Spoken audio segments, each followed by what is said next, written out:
Hello everyone, today we conclude a chapter of the, in fact, almost completed military historical regional introductory series about Eurasian, the Mediterranean. As you know, I've been into this for a couple of years.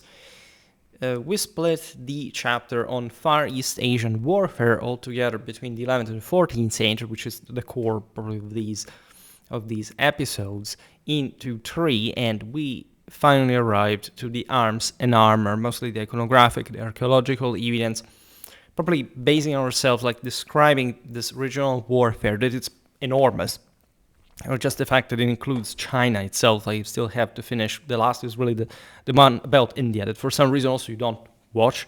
I don't know whether because of Pajit memes or stuff like that, but it is objectively interesting, and sort of there are many ways to learn so much about medieval warfare through this.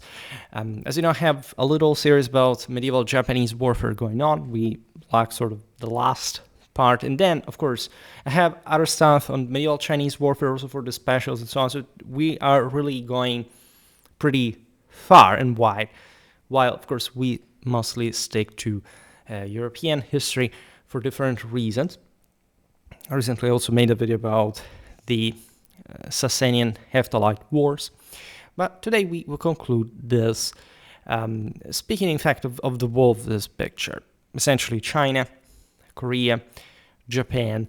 However, and this is the purpose of these series, entwining this with all the sort of the surroundings. Essentially, the series is mostly showing how there is a core, define a regional context that, however, we can better appreciate when we see like the kind of influence from and in, right, this area, from also the other episodes as well.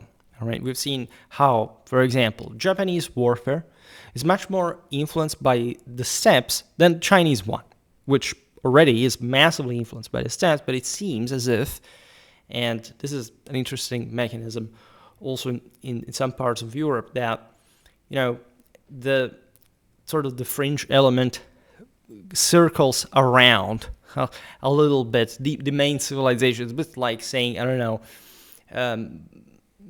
Asian influence, literally coming from Central Asia during the Viking era through Scandinavia up to Britain.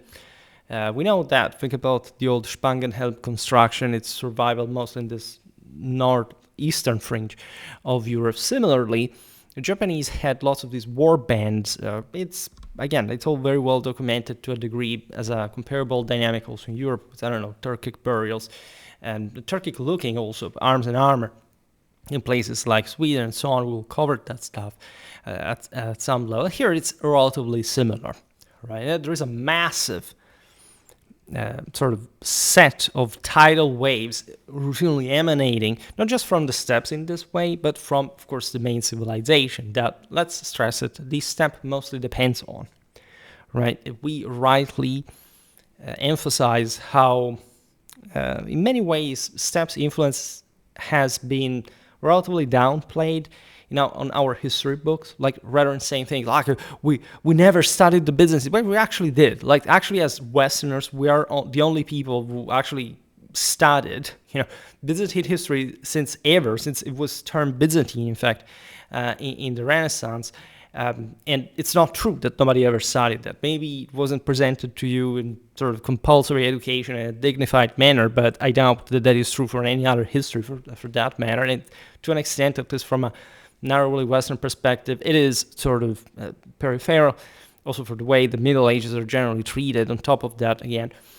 But the notion that the steppes definitely inform dramatically, as we've seen in Indo-European migrations, this increasingly weaker waves. If you look at the passage from the Indo-Europeans to the Turks to the Mongols, it's always something weaker that increasingly doesn't make it to give that massive shoulder push. Actually, in China, this happened up to fairly late in time.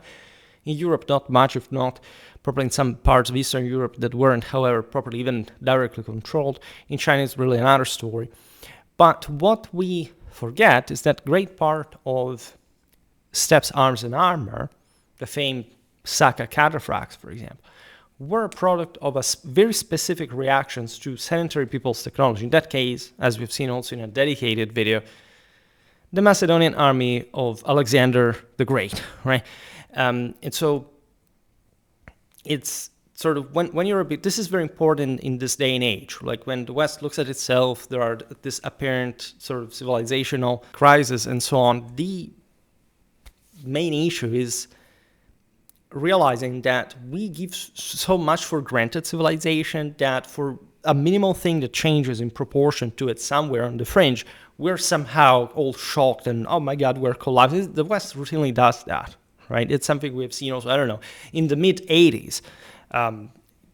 Everybody thought there was a paranoia. The Soviets would invade the United States or this kind of thing. And then all of a sudden, everything crumbled and said, okay, yeah, then we will never have any other world. The world will westernize entirely, all this kind of things. This is a sort of very weird effect that I personally, the more study, especially military history, the more I really want to appreciate, in this case also as an introduction to this. But back to this comparative method, because definitely between China, Korea, Japan, there is sort of a lot to appreciate in this sense.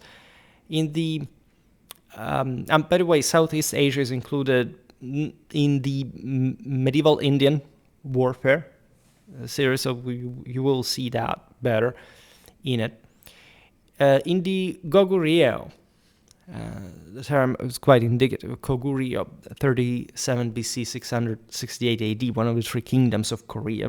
The name stemming from that. And the dominant power, in fact, in the northern part of the country, as well as in southern Manchuria, in the north, period wall paintings of the 5th to 7th centuries AD, preserved in situ in the Muyong-chong, that is to say, the tomb of the dancers, and Gakyeo-chong, that is the tomb of wrestlers instead.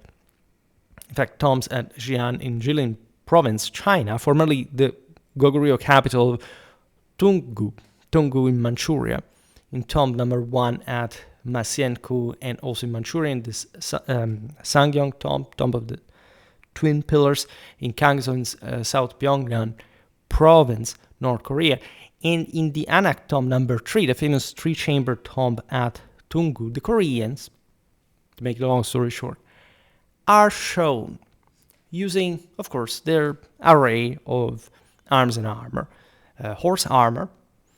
I would like to stress that we made also individual videos already about this single country's warfare, and particularly medieval Korean warfare is very interesting. You have this fully fledged cataphract. What we said about Japan fits actually also for Korea, that has a traumatically brutal military historical culture, and it is heavily informed by the steppes, but it also has a pretty sound sanitary basis. It's a heavily fortified and castellated country. The Mongols, yes, invaded and tamed it, but some places were never to be stormed.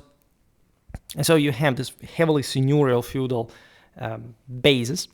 Next to them, you have horse archery equipment as well, right? The Koreans were not a nomadic population. Again, we're talking here mostly all sedentary people, unless we specify otherwise, because there are different groups that enter, especially China, of that kind, and there is a vast frontier. And indeed, if you look at Manchuria, we're already looking at that, but that is also sedentary, as we've seen also in other videos about some enemies of China, mostly from the Mongol, Proto-Mongol sort of background.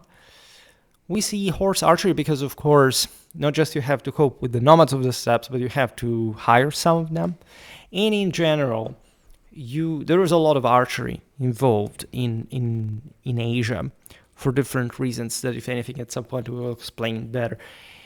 Compared to, especially horse archery, and speaking, compared to the West, all right? And all these sources we just listed already display in this time, because we've gone a bit back, but it's important to see it also in chronological perspective.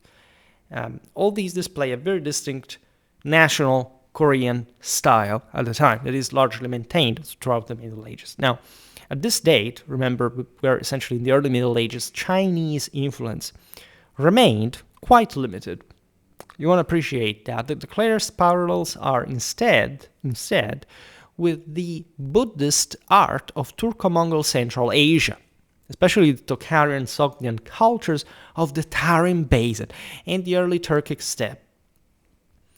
This is evidenced by shared motifs of mounted archers and mythical guardians in the murals from the Kizil caves near Kucha in Xinjiang, dating to the 5th to the 8th centuries, which depict similar recurved bows and scale armor adapted for steppe warfare. Why is this fascinating? Because of what we said before. Ideally, that thing that the steppes influence Japan, obviously it's because Korea acts as a sort of bridge, and it's part of this arc that runs around China. So we're in the early Middle Ages, essentially the migration era, that in Asia never quite stops, right? In the West, even within the same Europe, like Western Europe, like last migration is mostly by semi-nomadic, but de facto sedentary peoples like the Longobards, 568, 69, then it's as if the migration era, and you go to Central Eastern Europe, it's like, it continues forever and ever. And here, these countries are very exposed to the steppes. It has to do with geography, but not only. And if anything, I have to make more comprehensive videos about this. They're a bit difficult to explain. But the idea that there is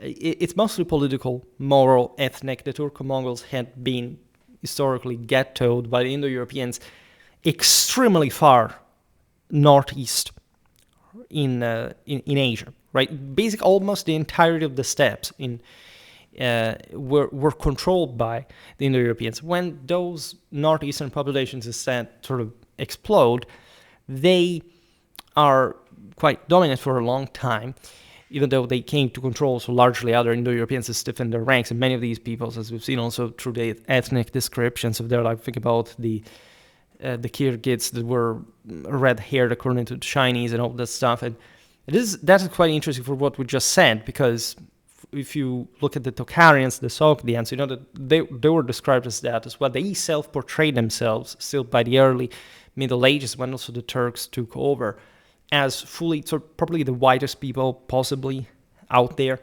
And I made an entire video about Tocharian warfare, so Sogdian and Bactrian warfare. The Tarim Basin was basically very interestingly sedentarized and urbanized Indo-European branch that wasn't even more exceptional. It wasn't part of the eastern branches like the Iranian and the Indian ones, but akin to the Western ones. So very similar, apparently, even in some finds to Central Europeans, or the Proto-Indo-Europeans. They eventually spread in the rest of Europe, the largest. Interestingly enough, the art of these peoples that were very exposed to China, like China went very often into the Tarim Basin and made these massive expeditions. We've seen it also recently in the video about something very recent that we made about this topic. That, however, the Tanga Bazet, the Battle of the Talas River. That's a pretty good example of what we're talking about, also because they're more or less contemporary to the sources that we just described. Actually, very, very much contemporary to that, suggest that there was an incredibly strong movement, longitudinally speaking. In fact, from the two ends of, between the two ends of the Eurasian steppes and or up to Central Asia, or even parts of Western Eurasia up to the Far East. All right, and when you look here at recurved bows, scale armor, at the end, specifically adapted for steppe warfare, made a couple of videos about recurved bows and scale armor as well. We'll come back on that. That tendentially the nomadic bias is toward that direction. It is true that also local Far East Asian armor was basically molded on the basis of that, right? At least in similar ways. And they will keep getting, in fact, lots of these nomads also into their ranks. However, there are distinctively local styles that separate the steppe from, again, the sedentary world. In this case, it's very straightforwardly definable, spatially, geographically speaking. There is also sort of, especially in the north of China, a very much blurred frontier. I mean, certain geographical boundaries do exist and are important, but culturally speaking, you realize that at some point when in the frontier with Mongolia, there is say in the north, probably a steppe nomadic reality. Not all nomads really, so-called nomads really live in a purely nomadic fashion, right? There are probably in the midst of the steppes many islands of sedentary peoples, some of which even more, for example, metallurgically advanced than, say, the Mongols at the age of their conquest, the Kingizit. Never make the silly mistake of thinking that the Mongols took over sort of half of the world, at least territorially speaking, because they were technologically advanced, or this BS. We know we've seen it in some videos about the, say, Eurasian warfare during the Mongol era, so to say, the Kingizid Empire, that the Mongols were pretty good at absorbing these elements, but that you could find very advanced material cultures by steppe standards in the midst of nowhere, just by, in fact, archaeological insight. And very often we have to work with incredibly scanty information, not because there wouldn't be much, of course more is being dug, but let's say because what matters is, in any case, you're not going to find all the world stocks. We will never fully know about the entire numbers of production. These are things that are simply not documentable. So more or less what we study in archaeology is design. And we see that there are some styles and trends that are never sort of accidental, right? Similar things can, of course, be present pretty much in the same places a certain culture operates, but certain trends over time also betray very specific military purposes for that, right? Now, Japanese helmets of the period, say, between the 10th and the 14th century at first closely follow continental models, because China, in any case, was by far the greatest influence, right, on Korea and Japan. And for the former, we'll see how that is the case also later to the period that we describe, in fact, being more similar to Central Asia in a sense. And what we see, in fact, is models introduced in Japan, in this case, via the same Korea and the Tang dynasty. I made a video about Tang warfare if you're interested. Now, the earliest surviving examples from the late 10th and 11th centuries, the Ji'an period, are plain and remarkably similar to contemporary helmets from Central Asia, contemporary of the time, of course, completely lacking the elaborate crests, large rivet head decoration, and other additions that later became so characteristic of Japanese armor. Instead, aesthetically, or iconographically, enormous degree of aesthetical Nipponism, if you want, especially because of the Americans after World War II. And indeed, what strikes you there is probably the fluidity, the permeability of these regions to Central Asian war bands that were also integrated for the sake of local political strife and so on. We've seen that as a Japanese history, the early Middle Ages is still a bit between myth and history, right? Different type. But we realized from that local warfare was not just very clanic, but it had some sort of tribal elements still that would require so relatively less refined type of warfare. That was in its own way, however, importantly advanced. Now, only from the 12th century onwards, so the late Heian and Kamakura periods, do Japanese helmets regularly appear with detachable shikoro lamellar neck guards and occasionally with hapuri face mask visors.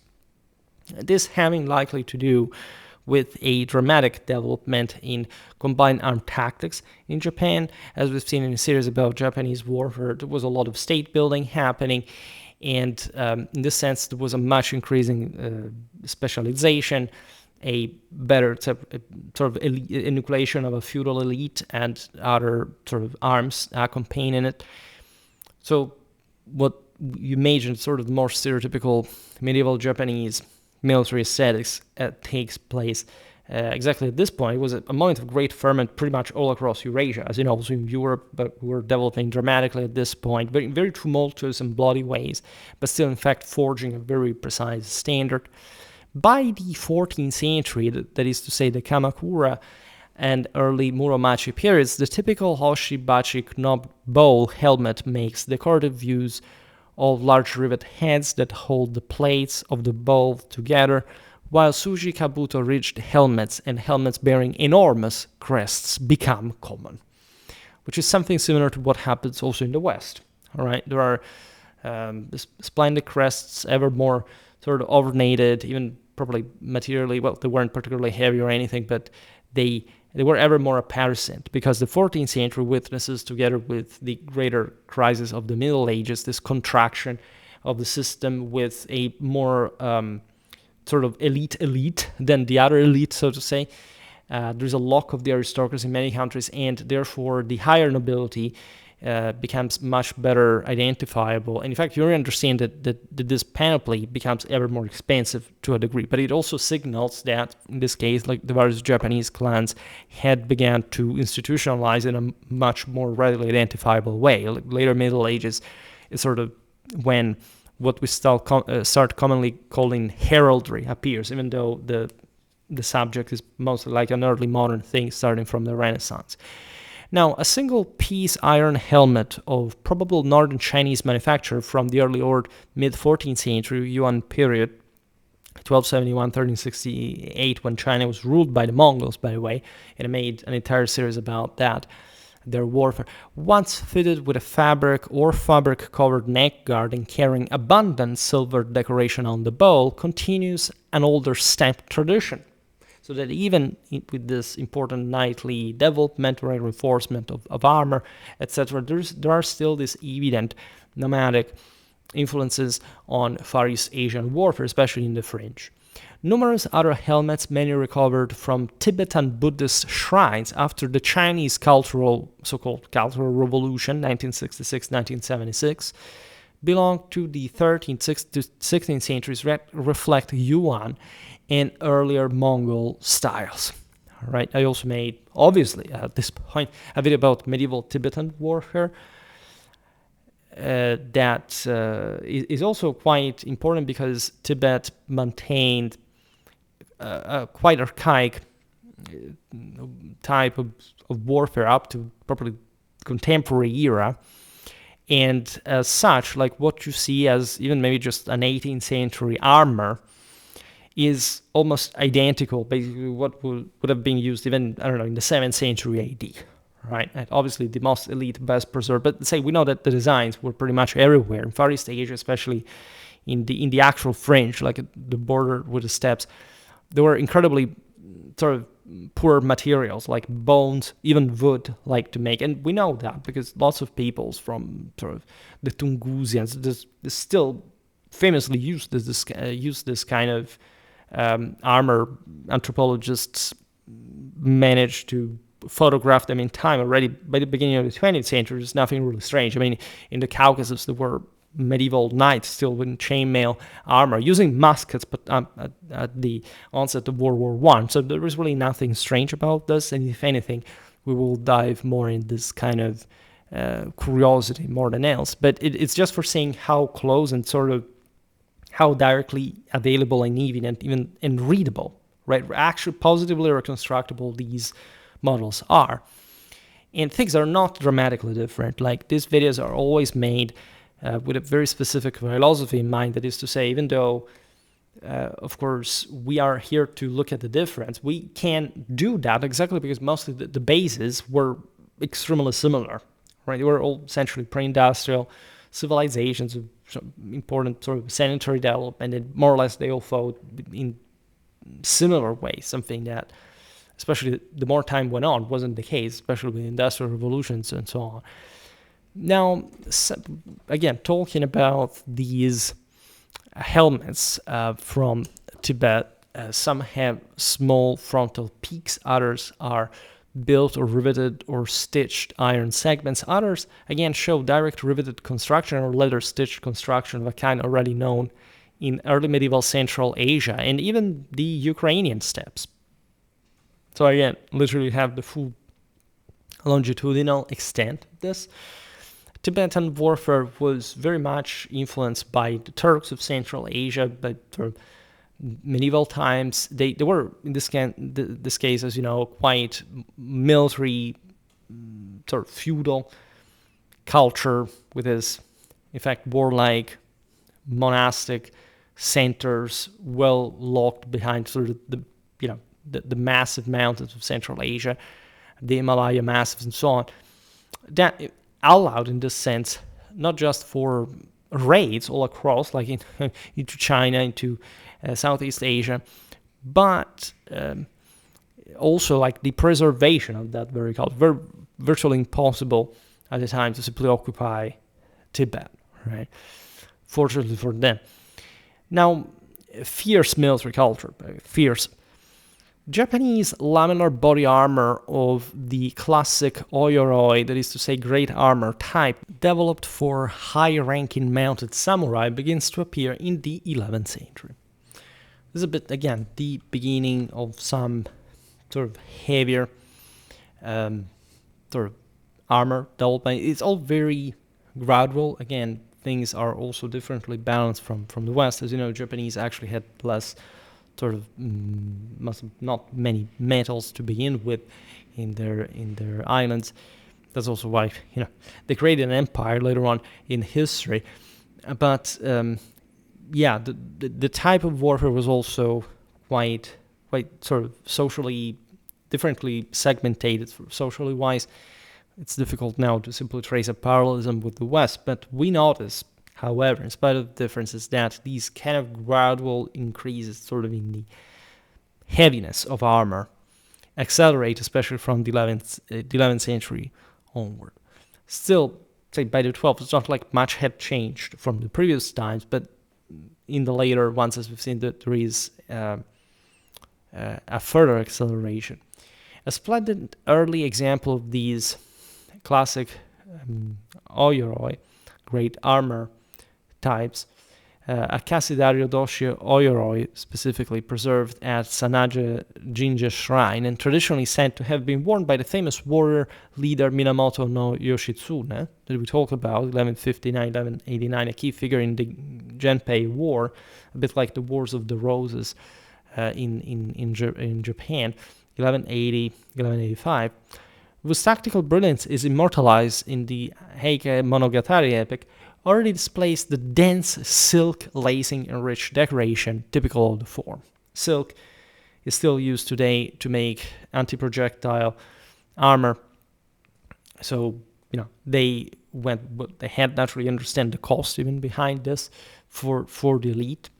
A red-laced Ata Ito Odoshi ō-yoroi from around the second half of the 12th century, preserved at Mitake Jinja Shrine, and a 12th century Kozakura Odoshi ō-yoroi from Itsukushima Jinja Shrine, traditionally associated with the Minamoto no Tametomo, both rely on extensive sheets of stiff lacquered iron and rawhide lamellae, a degree of rigidity greater than that seen in most other parts of Asia.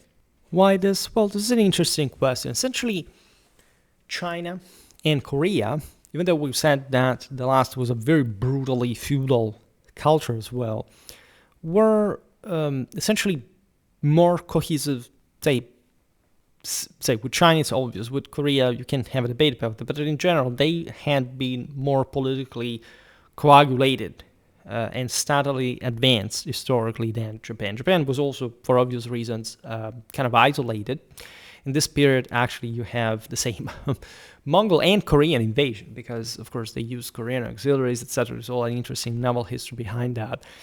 And if anything, they had historically had to cope with sort of more robust waves of nomads. The Koreans also have waves of Chinese, so they had a much more steadily organized army, something that worked more in a collective sense, whereas Japan had historically been more fragmented, right? So even though they weren't so, let's say, rigidly feudal, sort of vast power concentrated, like Western European sense, was also accessing some broader resources, was sort of much more muscularly shoulder to shoulder, all the various European nations and so on. Japanese clans were fragmented enough to have, and also just by social balance, that on their own, a aristocratic elite, so essentially a feudal system. that, in this sense, incarnates historically more of a strictly heroic culture, which is actually a symptom of sort of primitivity compared, say, to the Chinese, to Koreans. And so something more poetically chivalric, at least in the way we have wanted to depict them. Obviously, it is true. This is true also for many other people, so these ones involved. But of course, this was so beautiful, sort of aesthetic, romantic, as much as it was, completely murderous, brutal, gratuitously violent, and a veritable mess to live in. And the two things were going in parallel, telling the truth.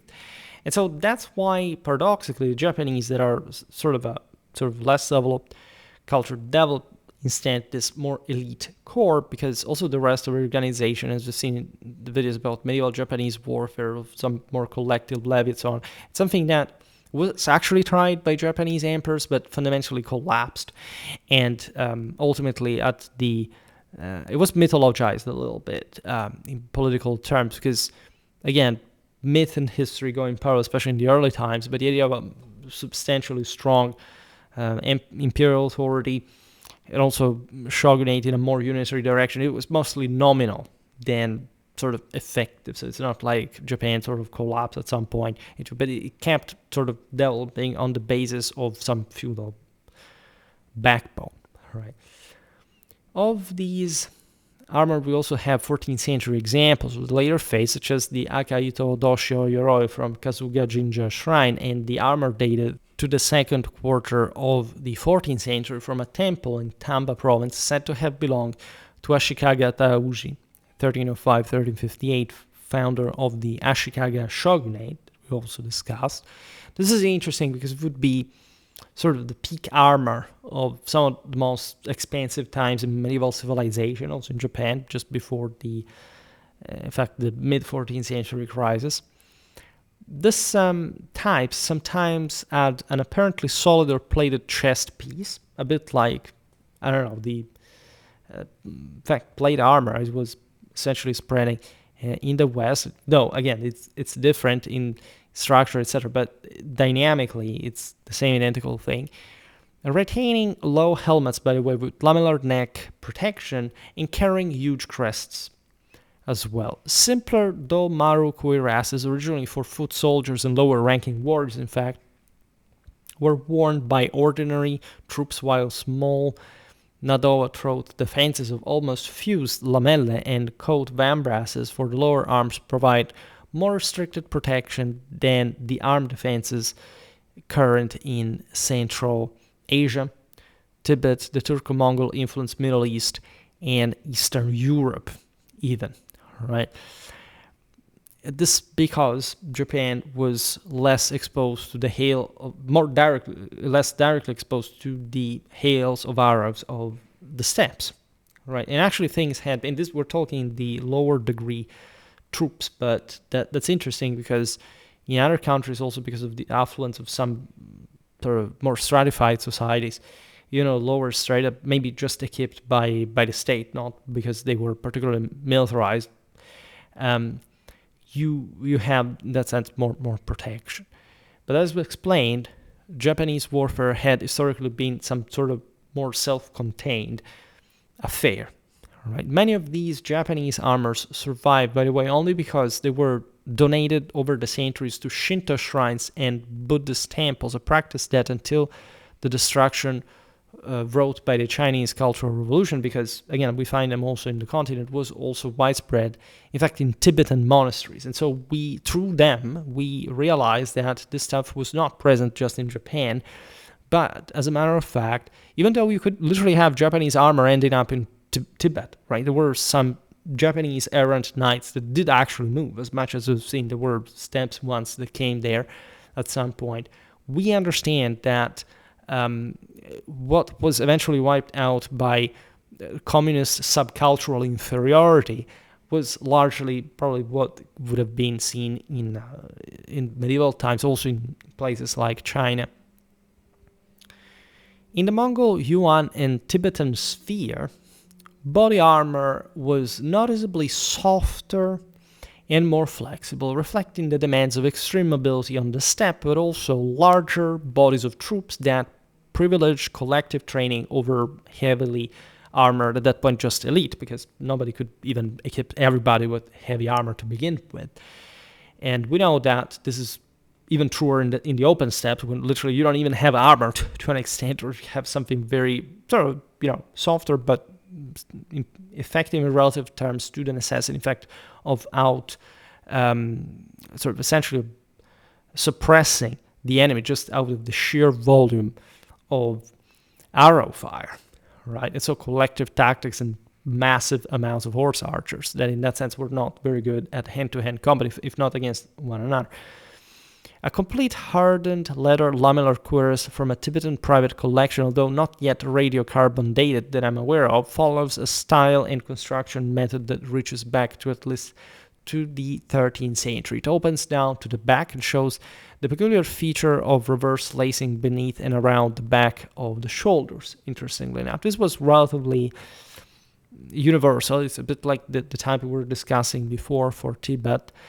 Splintered vambraces of iron strips on leather backing and of hardened leather lamellar from the same milieu are equally remarkable for the light they shed on Central Asian military technology. Again, we have to thank Tibetans for having preserved in their monasteries lots of arms and armor from those times, and up to very, very recent times producing them as well. Those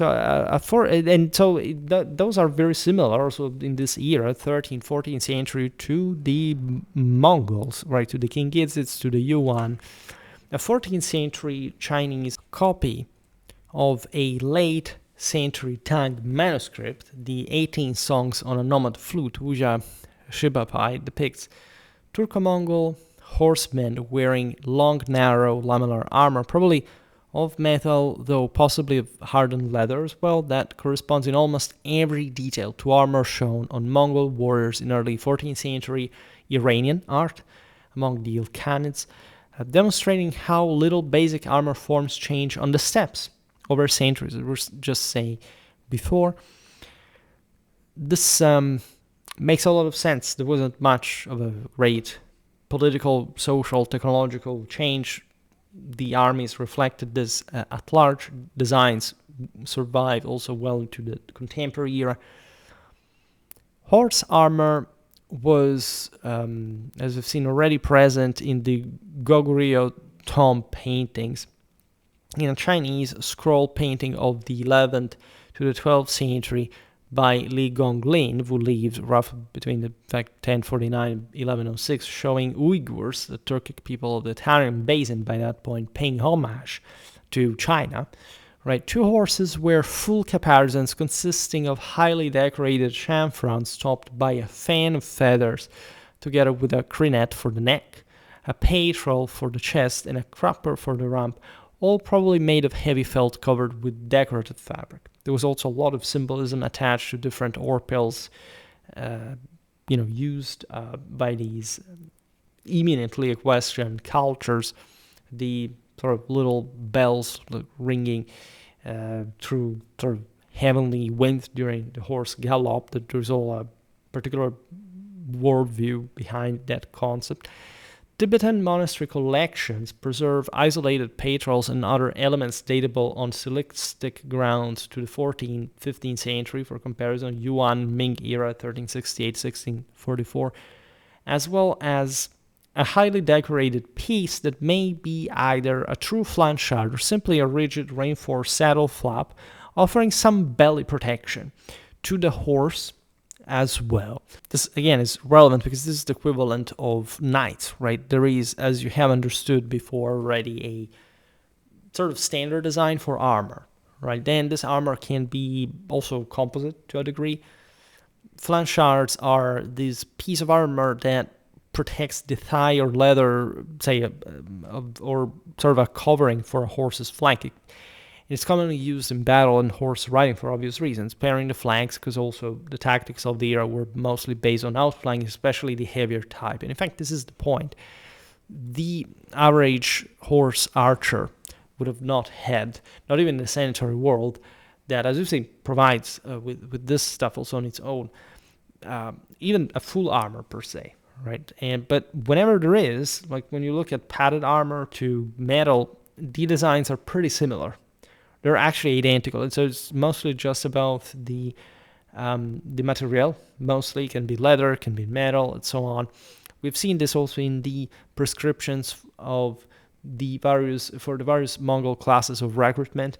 They are also a bit fantasy-like, but what is sort of pretty typical of this Far East Asian sources is that they amplify what you already see in as sort of close East as the Middle East, right? In this sort of, they're highly ideal, right? There is a completely different worldview from the Western one that is more critical, analytical, and in many ways these sources are not even just prescriptive, which already by themselves means that they are not actually depicting what was actually used in a quantitative sense, right? We have, for example, in those cases of Yuan, China, like some, I don't know, overly loaded horsemen that had even halberds, lances, multiple quivers for hundreds of arrows, swords, and so on, plus heavy armor. So at that point, you start saying, well, look, this is not possible, right? That's not how they fought.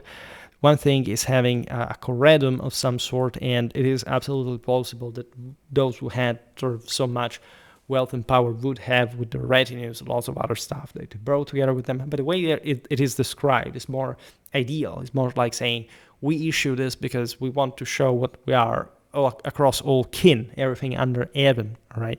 That is the name of China. And as such, eventually how things would be practically organized is a bit more of a mystery. And even, again, documentation is relatively scarce for also different other cultural, historical reasons. Excuse me, I drink a little.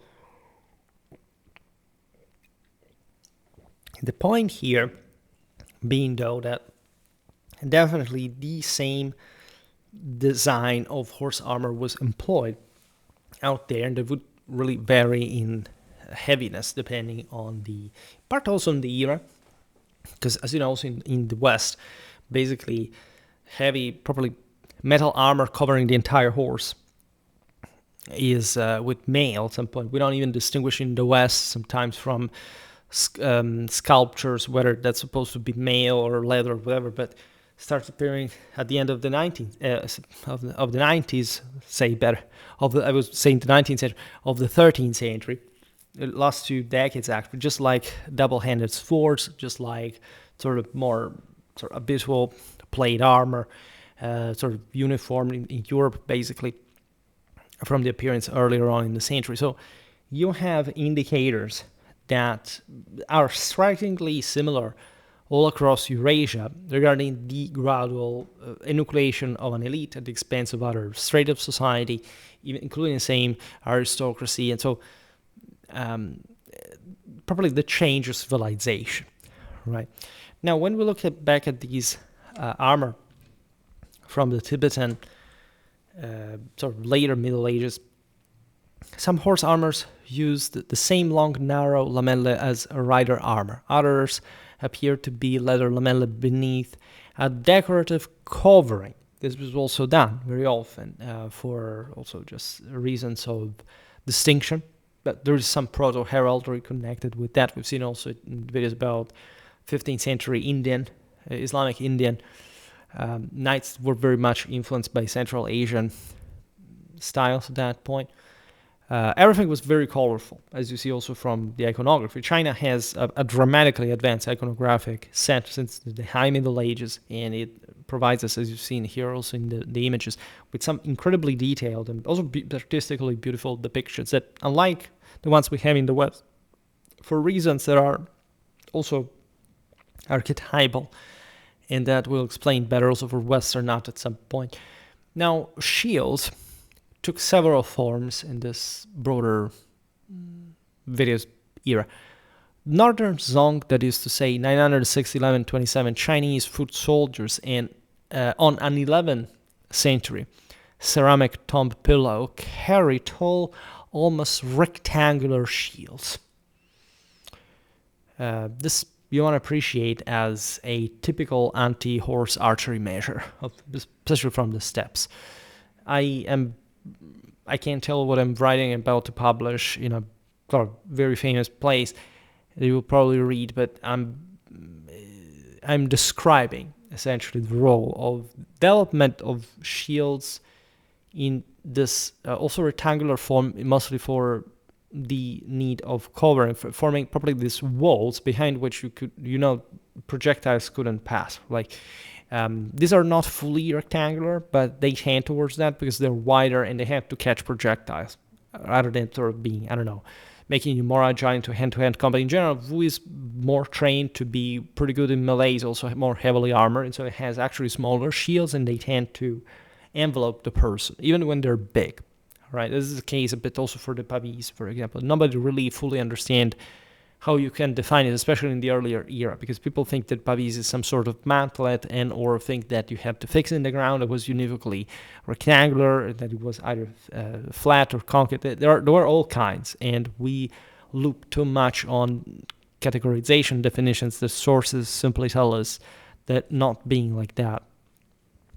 But it's important, especially when you look at foot soldiers here, because you realize that those were mostly the forces of the Senators used together with archery behind the infantry to counter, in fact, enemy archery and providing protection to the infantry at the same time. Because the enemy has many more horse archers that can also come closer, and they carry out this hit and run tacticals because they're weaker. They can't simply break through the heavier infantry of the sedentary peoples. And if you look at Europe, it's pretty similar, especially the entire sort of southern Eastern European arc has this kind of squared rectangular shields, also sometimes called pavises, including cavalry ones like the 13th century Lithuanian ones that I'm aware having existed, mentioned as pavises at that point, but not perhaps by later sources, and not really describing what it would become the more famous pavis. But why? Because they needed more protection from horse archery, the one of the Mongols at that point, as a matter of fact. And here we're looking from the other end of Eurasia, exactly the same identical dynamic, right? Pretty big, especially sort of unarmored, big amounts of unarmored infantrymen that, however, have this pretty big shields, and they use them to form a protective layer. Remember, there isn't such a thing like an offensive shield wall. People say, oh my god, the shield wall is a tactic. Oh my god, it's a formation. No, it's not. It's just like you have a freaking shield, and if they can interlock, especially with actually not very highly trained forces, they can form a protection. Unlike, again, the concave shields are mostly used by the guys that go smash into people's heads like hand to hand. Now, again, those have to give you some minimal, they can't be flat, right? It can't be simply vertical. They have to provide you with some minimal side protection. Now, spiral cane shields of the classic Turco-Mongol cavalry type, as you know, small, compact, one example retaining its iron rim, elaborate, delicate iron reinforcements across the face and a small iron boss, while another shows only the clear geometric pattern of the fabric threads binding the cane spiral were recovered from Tibetan monasteries. These shields were small for a couple of reasons. For the horse archers in the steppes, basically, like, they were enough. They didn't have to come to grips with the enemy. And if they did, like, it was some sort of rapid affair, probably also movement, trying to avoid, again, that hand-to-hand combat too directly. For the ultra heavily armored elite, there was a very small numerically in the steppes, but also very, very elite.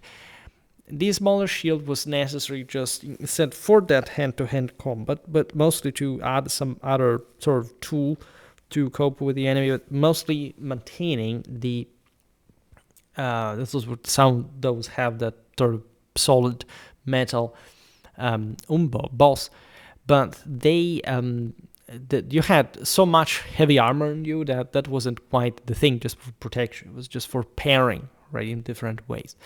Rectangular mantlets forming a portable shield wall protect ranked infantry in the Japanese Mongol invasion scrolls.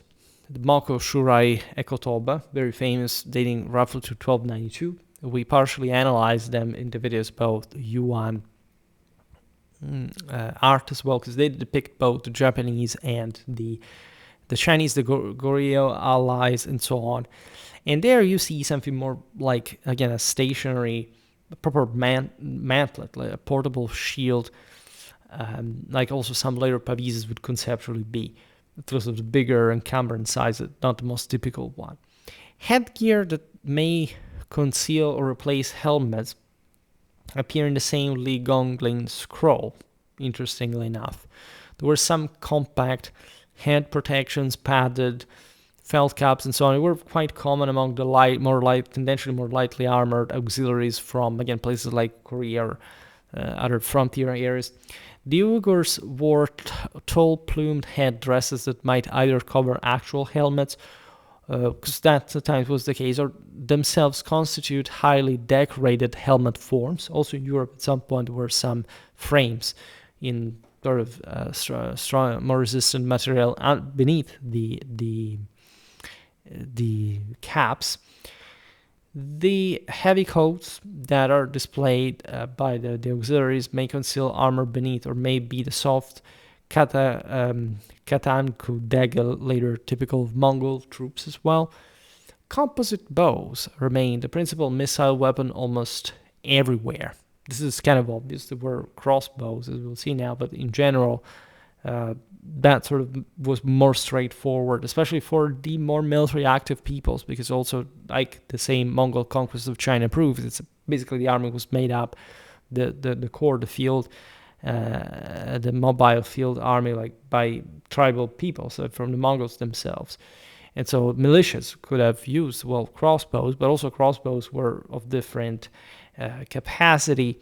And in general, it's not like one weapon or another makes a difference, it's rather which weapon within the kind. The Uyghurs in Li Gongling's painting carry typical Central Asian recurve composite bows in bow cases, as do figures in the Goryeo tomb paintings. The same 14th century copy of the 18 songs on a nomad flute still shows the relatively early angled ear form of the composite bow, enhancing, as you know, like the draw strength, because it's that sort of elastic that recurved through the various strata of different organic material to confer even more elasticity. A bit like the Scythian Sigma bow, but even though that's a bit of a different thing, we're probably like making them change form, like flipping them in the shape, flexing from the other side. Now, Japanese warriors, however, in all this, because we're talking here, as you understand, evidence from across the 10th to 14th century period across Far East, the entire Far East, and Japanese warriors retained their characteristics very long asymmetrical yumi bow. That is meaning properly asymmetrical in an up-down sense. This is the yumi bow of only semi-composite construction, wood core with bamboo lamination, clearly visible both in a late 13th century Japanese archery practice scroll and in Mongol invasion scroll, where the Japanese artist repeatedly misunderstands and misdraws the much shorter symmetrical Mongol bow instead, right? Even reversing the direction of the angled ears for them. A clear sign he was working from hearsay rather than direct observation. This is partially debatable because different types of bows may have been used in some way. But say the type of art is fairly stylized to the degree you can understand that it was mostly like a Japanese way of seeing that. And part of the reason why they were asymmetrical is they could be used from horseback. Right, this is very important because Japanese samurais used that as well. In fact, there is beautiful representation of the same Mongol invasion scroll. Now, a Japanese officer in an unattributed 11th to 12th century manuscript has an unusual fan-like quiver tucked into the back of his sash. Wild Yurkan, that is ancestors of the latter Manchus living in Manchuria and today's the Russian Far East, and we will see. We have actually seen them in action, made a video about Yurkan warfare already, but there is a bit more to that. Some of their arrowheads of the 12th to 13th centuries from Manchuria and the easternmost part of Asiatic Russia today reproduce almost every form known elsewhere in Central Asia and China at the time. And part of the reason is that Manchuria was very much a crossroad of military cultures. It was inhabited largely by sedentaries, as we've seen also in the other, by the way, chapters of this same sort of episode of the series. And they were capable at a point probably of crushing even Chinese and other Mongol armies in ways that really, in spite of their primitiveness, like it makes you understand how sort of driven they were. They were a bit of Dalai Lamas of Far East Asia. If you know the Dalai Lamas were, you can check that out in my video about, I think it was Iraqi warfare of the same kind. So never think that technology is just per se it, that some weapons can be very well crafted, and indeed the Manchus here are showing that in the same way. But the point is that they could and would adapt to every kind of enemy, right? Nomadic, non-nomadic, a bit more brutal like the Koreans, a bit more subtle like the Chinese. Edged weapons included at this point in this era both straight Chinese style swords and curved sabers. All right. Again, there are all kinds here in this horizon. The curved sabers were mostly typical of the relatively smaller, short, poorer training that these weapons needed, especially if you use them from horseback, whereas the Chinese style swords were straight, belonging again to that sort of mostly anti-armor, anti-lots of armor tradition that had been also proper of the Indo-Europeans before, and in fact have to do with the greater affluence of armor. There were some sabers in the steppes that were almost straight and were massive, by the way, so they could chop to pieces everything. But let's say in general, right, that's the trend. Now the Uyghurs, in general, because those straight swords were, generally speaking, also heavier, and they required more training, and they were obviously around because mostly of anti-armor purpose. The Uyghurs in Li Gonglin's scroll carry a slender curved saber together with a straight Chinese sword, while northern Zhong infantry of the 11th century ceramic pillow fight with straight swords, and a Japanese officer, we said before, of the 11th, 12th centuries wears a slightly curved sword at his hip as well. Again, very interesting sort of cavalry in that sense, also step bias kind of weapons, all right? It's like the scramasax, right? You have this, they were used by peoples mostly living in the sanitary world, but they also neatly overlapped with weapons used very much in the steppes, right? Some were veritable sabers, even of 70 centimeters. We'll make more Longobarд history to show you that, especially the Castel Torzino finds.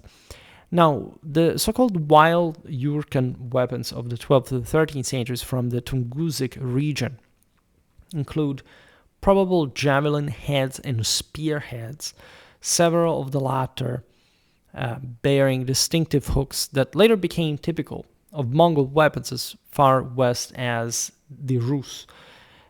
This had some, multiple function, like with fracturing, piercing, cutting, etc.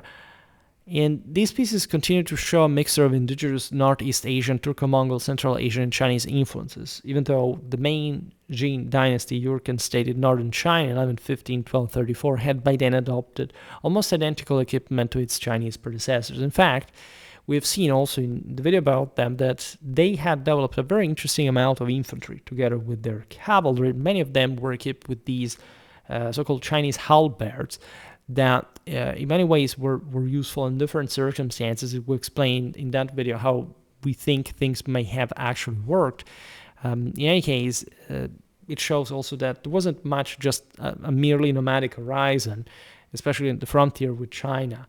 That was immense, by the way, but something quite in between. There were also big cities in this frontier, a bit like, you see in Transoxiana, where essentially there are just caravan cities, but they are still sedentary centers with agriculture. But all around there is the steppes, and there is this raiders coming around every once in a while. The Chinese frontier is slightly different.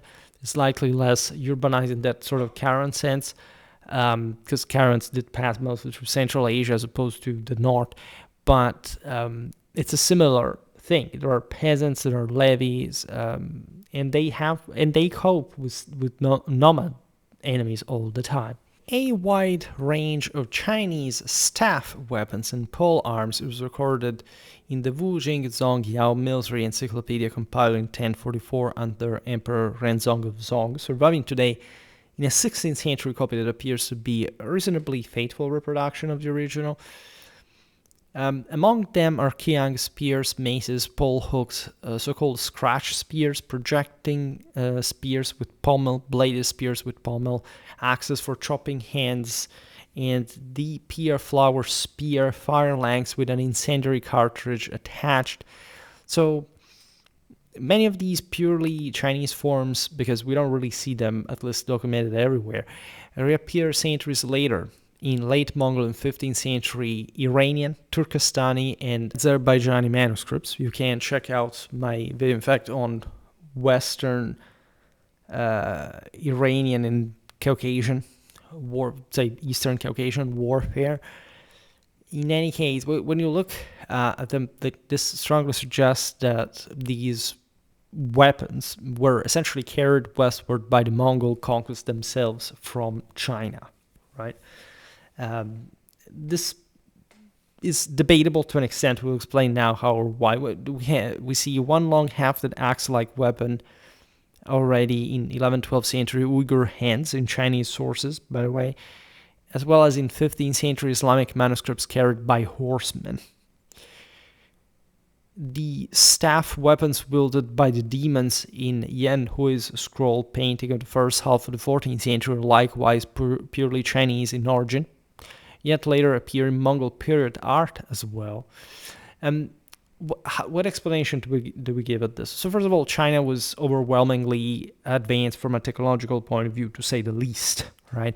So in any case, the Chinese would have an almost Byzantine mentality of, look, we are the heavenly empire, so we have everything, we can play with everything. There is no idea that is beyond us, even though they imported Arab military engineers at some point in the High Middle Ages. In any case, that was the place where they found job evidently, and we will talk about Chinese artillery medieval times as well.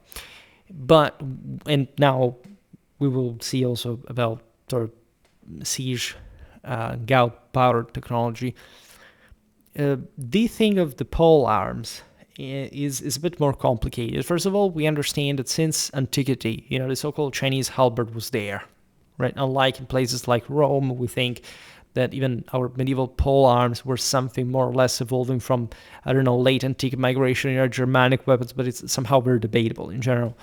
These weapons, a bit like, even the St. Francisco, the Dane axe, had already been born, respectively in Rome, in the Carolingian Empire, speaking of Viking era. The point being the following. So those weapons are good for lots of infantry troops to take down essentially opponents at a distance, right? And they have different functions, right? So they're not merely easily sort of spears of something. They require some important, at least individual training to handle. The reason why they spread apparently among the Turco-Mongol horsemen, as we were also describing before for the prescription to Mongol recruitment classes, is not entirely clear. The idea is probably they dismounted to use them, or they had ways to fight with that we don't more orthodoxly see. The point is that pole arms were mostly used by infantry. In any case, it's possible that in fact they were used to cut horses' hooves. We've seen them in the West as well. I made a video about pole arms. I made videos about halberds also recently, commenting on one of Schola Gladiatoris videos. So these weapons were not peregrine. They existed. We probably underestimate, let's put it in this way, how much infantry warfare actually existed in the steppes as well. And so it's not really strange that we find those weapons west in areas that are also more sedentary. So it is well possible that the Mongols and the Turks before them had carried some of these weapons from the east to the west in their movements in the steppes. However, one reason why these weapons start appearing, also obviously by imitation, by inspiration, also from this Chinese technologies, especially if we're talking about people close to Central Asia and so on, is that the later Middle Ages witnessed an increase in the use of pole arms, right? For different reasons, like the collapse of larger body of infantry forces, the necessity that required, for example, pikes, right? We do not see very strong infantry, telling the truth, in the Middle East, in India, etc. They were, as a matter of fact, but the idea of seeing like pretty robust pikemen formations is not very well documented. There are studies, I'm aware of this, that are pioneering a bit the observation of pike and shot development in the Far East, say mostly by the Renaissance, and there is an enormous, probably tidal scale issue in terms of different documentation. Like we're talking about similar systems, but we're talking about less documentation in the East, sort of more scattered evidence, both because of preservation, probably cultural reasons of production. I will not digress in this, but it's likely that the necessity also having these can openers, so to say, for specialized troops that were to, say, finish off the heavily armored when they were unhorsed, etc., in front of the infantry lines, may be an explanation for this. Before we saw, for example, how the infantries of these sedentary peoples facing the steppes were essentially sort of tailored on that kind of anti-horse archer effectiveness capacity. That could be one of those, right? There is naturally, we don't have to be too cutting too tranchant in the appreciation of these ratios, but it's obvious, in fact, there would be a lot of, probably heavily, even nightly warfare, say, in Mongol China at some point. Mongols, as they would, like smash into heavy cavalry, this kind, heavy infantry, even with pikes and so on. But it's much less documented. We see a much more horse archery in general and smaller numbers in proportion of heavier cavalry compared to what you see in the West, for example. So it's a very differently balanced reality. There are also in the Mashrek, if you look at the Middle East, there are lots of good mountaineer infantries here and there, but they're also tribal. They do not really form in sort of heavily drilled infantry formations like you see in the West. Again, that's a very interesting topic, and we will come back on sort of medieval Asian warfare, but in the Crusades we made something already regarding, for example, the Syrian militias that seem to have been fairly good, right? Similar at least to the other, say to the Western ones, but not quite as effective in any case. We just limit ourselves to observe that these designs we find in China pretty early on are to be found later in other parts of Eurasia after the Mongol invasions, and they look eerily similar, right? So there is surely some kind of connection. Now, passing to siege and gunpowder technology. This is exceptionally well documented, even in the same 1044 encyclopedia.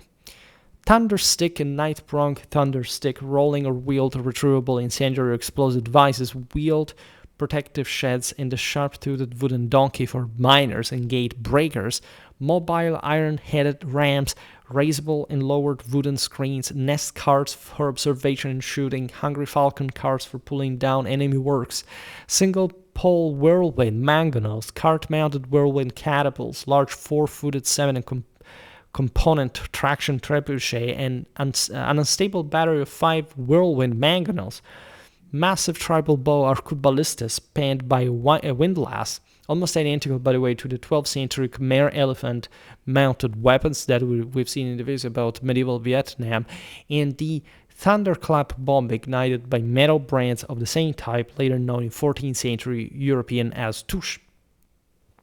Now, all this gives a pretty sort of rich understanding of polyursatics, there isn't much to add. Like, all these single weapons would be very interesting to further describe, like how were they made, because the suspicion, of course, as we've seen also in other videos, like, I don't know, about the Byzantine siphons or even early artillery antiquities, like we don't really have an actual proof of how they were made. Like, they're very well described and shown, and it's obvious that here they're not merely a divertissement or some sort of fictional weapon. There's sure a lot of experimentalism, etc. But they look plausible weapons, and we think they would have absolutely been used. There wasn't much of a, especially when it came to these bigger pieces, anything so standardized. Like, from, in a sense, yes, certain artillery types were sort of so useful that couldn't be, like, think about, say in the West, the mangonel, the counterweight trebuchet, more or less they follow some similar patterns. But here we see a greater variety, which is totally fine, because as I described, also many other medieval siege warfare content, like, we tend to have just the biggest pieces illustrated and then documented and so on with measures and everything. But the plethora of much sort of more generic machinery, at least for the way they're such described in the sources, would have hidden lots of very interesting things. More or less, however, what you see in the Far East is the same you see in the West. Yes, there are differences. Yes, there are different types. There is probably something more sophisticated and or at least experimental, but that does not necessarily mean it was particularly functional, it was even particularly widespread, etc. We just remember here that, well, China had massive metropolises, enormous logistics, so you can imagine all the artillery they could use. We've seen in the video about medieval Korean warfare how stout, like, the defense of Korean strongholds was, for example, against the Mongols, including counter sort of measures, literally like using artillery to defend the walls against, again, the Mongols at that point were using Chinese technology mostly, and so they were dramatically advanced themselves. But these Koreans were, as we explained before, also habituated to fight in this sort of broader scale civilizational clashes, right?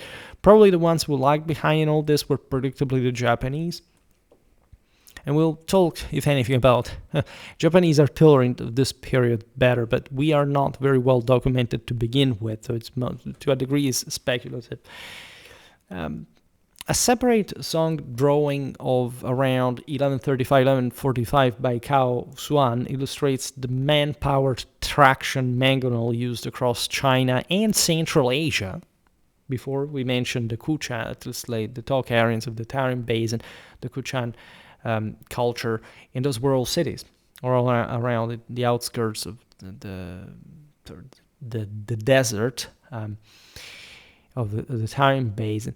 And you understand that there was a lot of siege warfare as well. Bactria, Transoxiana also was dramatically sort of technological, advanced.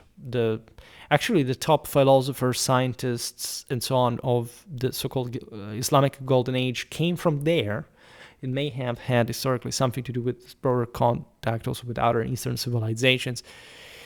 In any case, the former weapon, the one, the manpower traction mangonel, was a weapon probably taken, the same weapon taken to the Middle East and Europe by the Avars in their 6th to 7th century, in fact, westward migration. I talked about Avar warfare. In general, it's not like the Avars made an overwhelming use of artillery. However, there were the guys besieging Constantinople together with the Sasanians, and yes, they were not primitives. The Byzantines had a great respect for their art of war.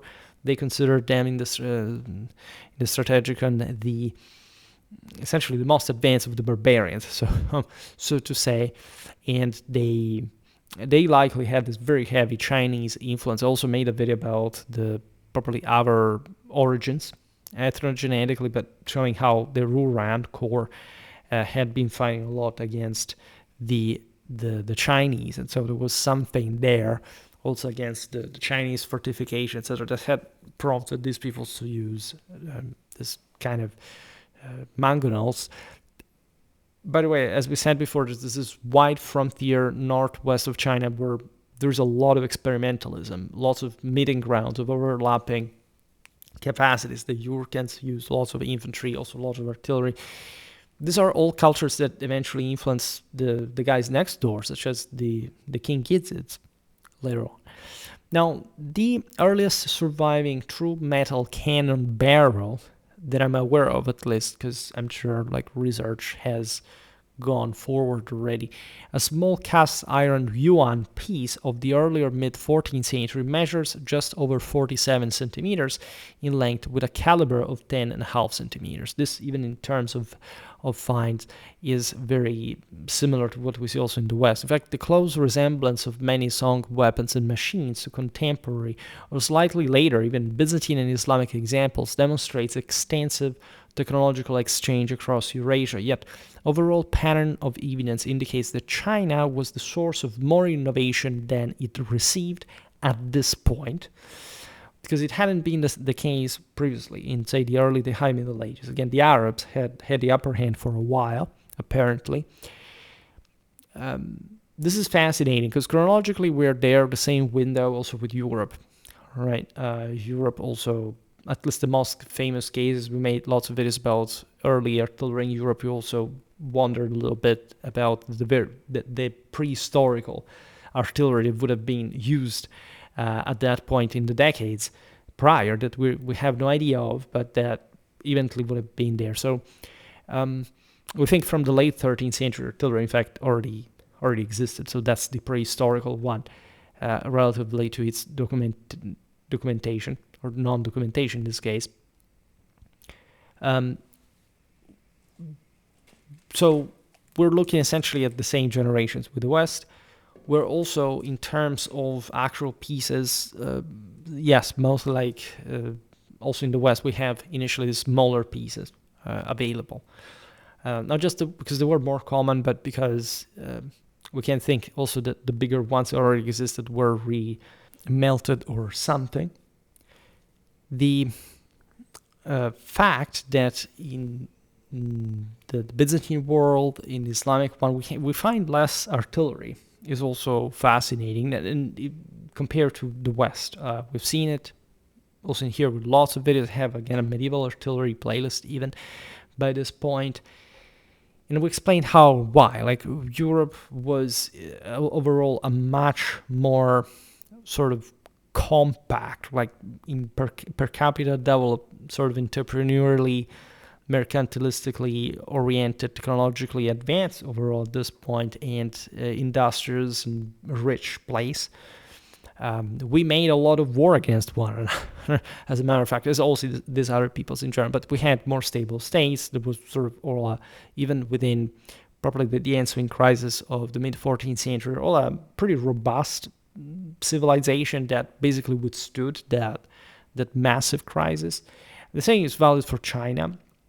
Parts of Central Asia get destabilized.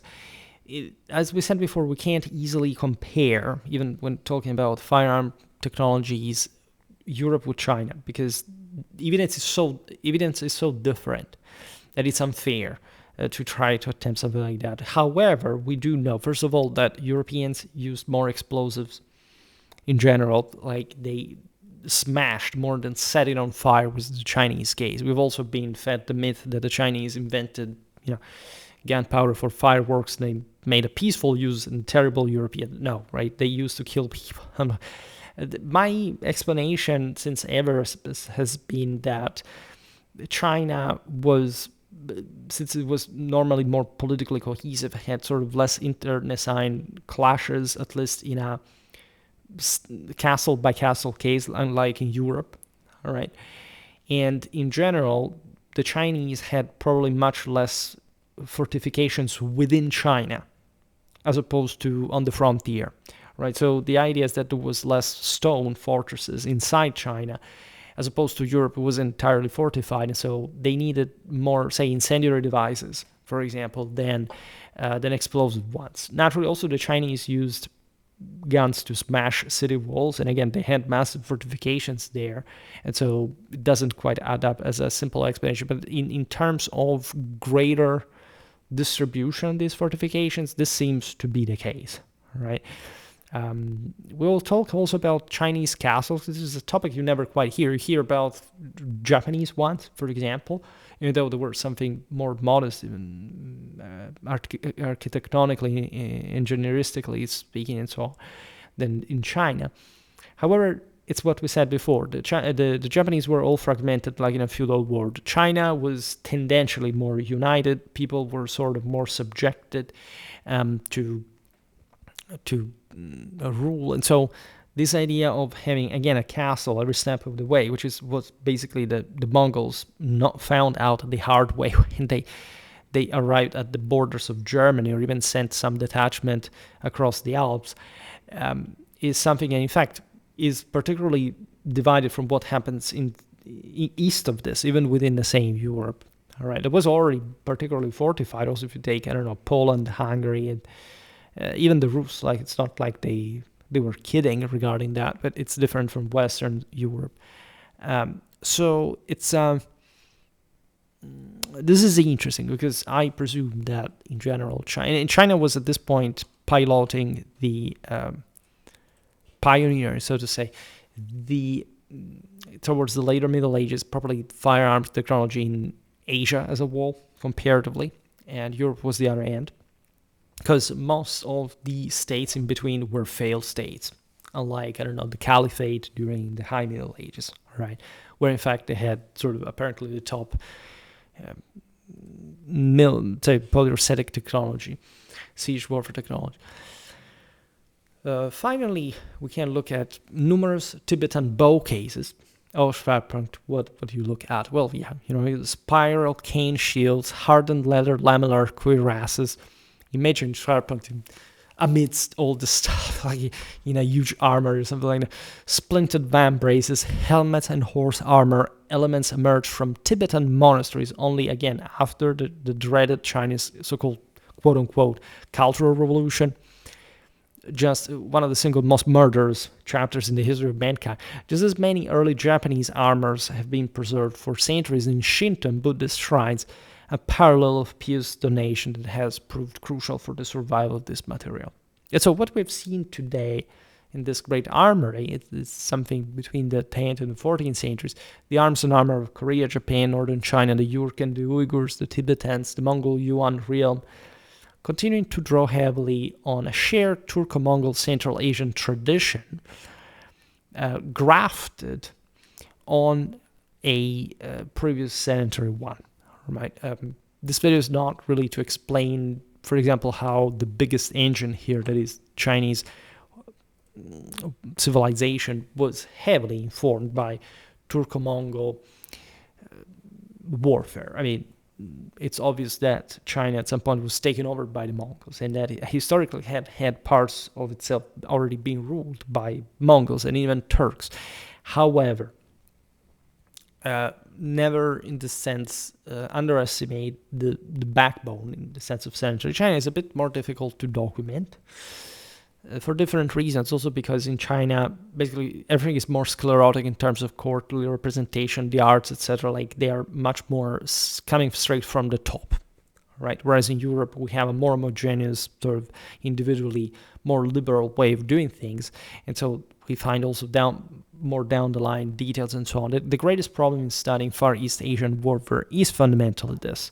When you look at Korea and Japan, they're just sort of two archaic countries in many ways, and aside also from the later history, especially of communism in the mainland, our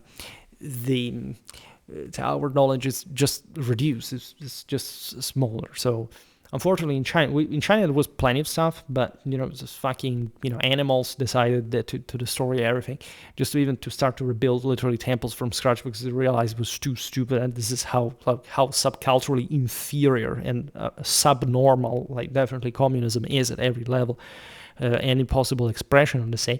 In any case, again, these are enormous topics, so I don't want to say something too simplistic in the end, right? But it's still interesting how, in fact, at the top, that in any case was the establishment, those Turco-Mongol influences proved more important, in a sense, than direct Chinese models.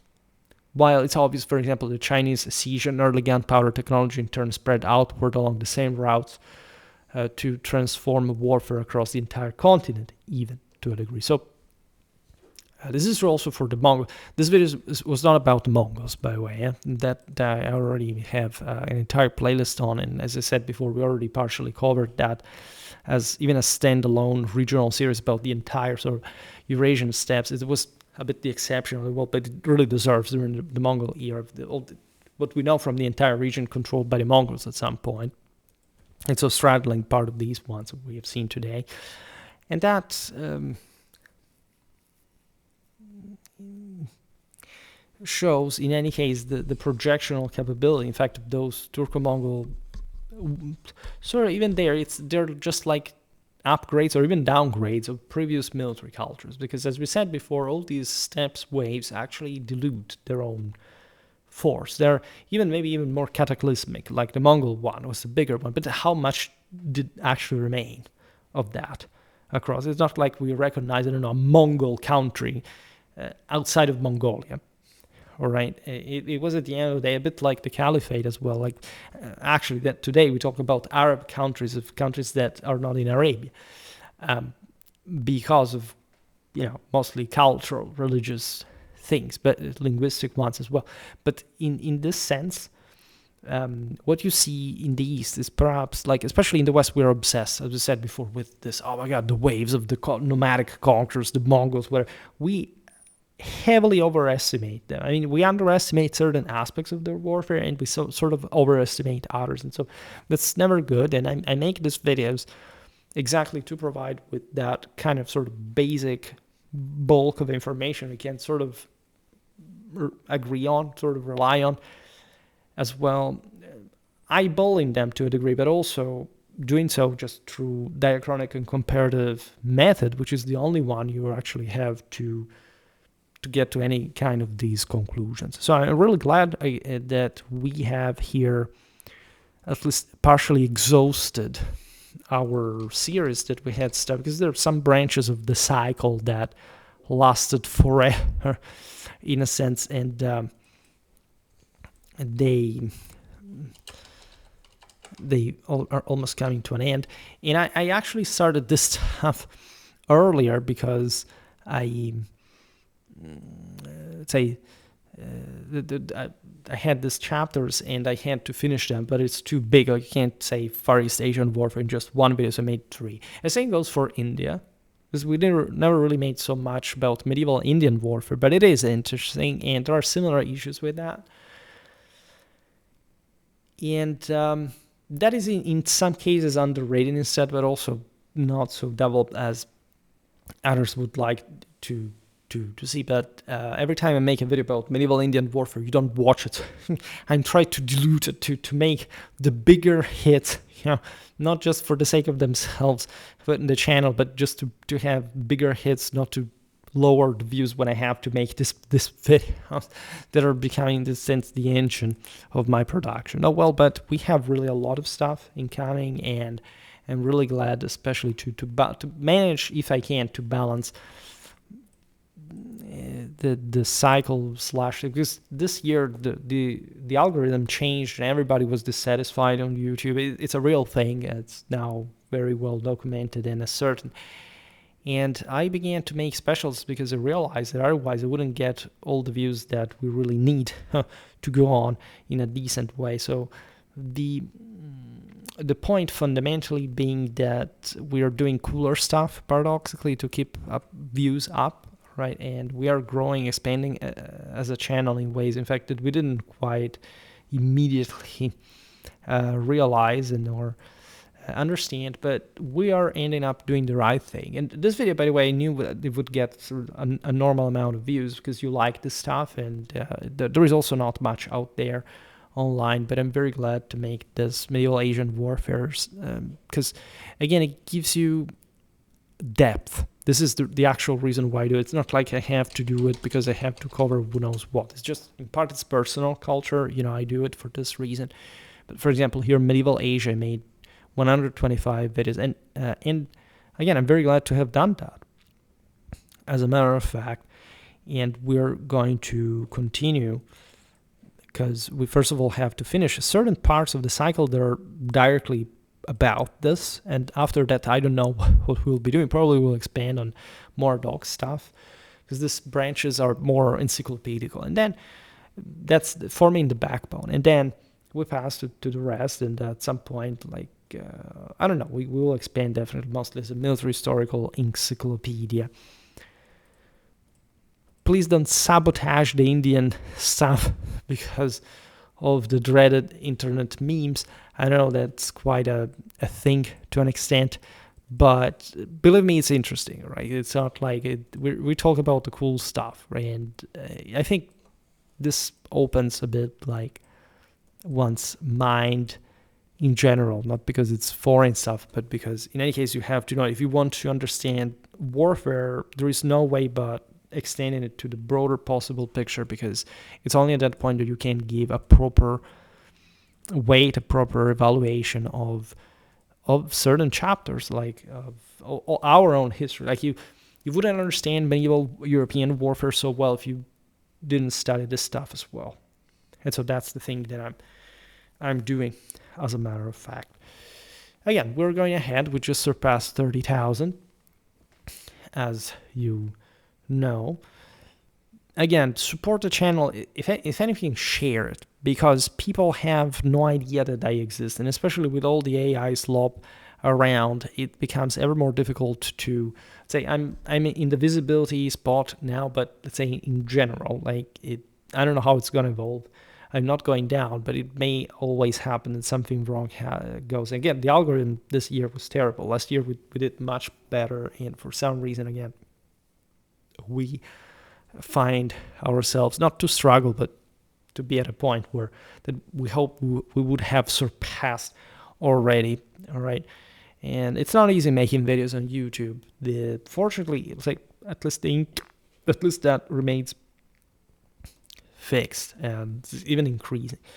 But if we're talking subscribers, if you're talking views, if you're talking watch length, yeah, we're kind of increasing, but just also because we make a lot of good stuff that we didn't used to do before, and we're still more or less there. So we should really make a pretty big step further and forward, and we are still stuck in a sense. And so while we expand, and we have definitely a capacity to reach sort of higher levels, there is still a relative difficulty, and we're doing as much as we can just to break through. All right. Very well. However, for today, I stop it here. I just hope that you enjoyed this video. If you did, please share it. Otherwise, leave a like or subscribe to my channel if you're interested in my upcoming content. As always, I thank you heartily for listening to me. I wish you a nice time and see you next time. Bye.